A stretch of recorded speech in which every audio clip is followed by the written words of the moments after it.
Well, the James Bond theme has a very interesting story. It emanates from the theatre. I remembered this little melody in A House for Mr. Biswas.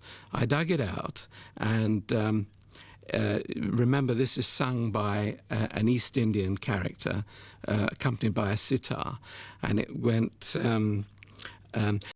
I was born with this unlucky sneeze, and what is worse, I came into the world the wrong way round. And I thought, there's something there. I split the notes up, and of course the notes became dum da da dum dum dum dum dum dum da da dum dum. It has a mysterious and kind of throbbing, almost ruthless quality.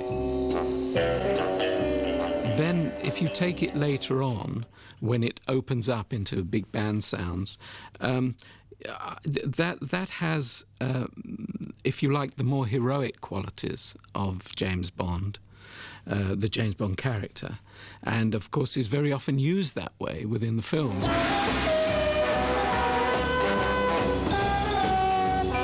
When we recorded the James Bond theme, we recorded once.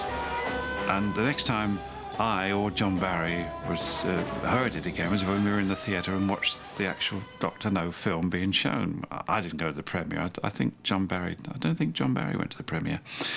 So I was surprised to hear it again and again and again throughout the film, thinking that it was only going to be over the main titles and perhaps at the end of the film. Well, I think John Barry's orchestration is the definitive orchestration of the James Bond theme. We had no problems at all because we were both on the same wavelength. We were both into big band sounds. I'd been a singer with big bands, both as a band singer and as a solo artist before I became a writer. So all those qualities and sounds were just exactly what I wanted. And as I say, I think he did a terrific job. Instead of just playing it more, you know, just playing it, we kind of attacked it, you know, like a...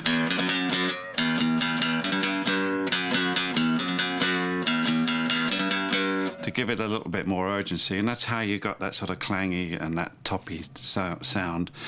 And also the technique that they were using then of recording, which was kind of a lot of open mics. There wasn't all the 24-track things, so some of the sound from this guitar and the amplifier was picked up by the string mics and various ambience of the studio, which gave that recording a certain character that is now difficult to replace.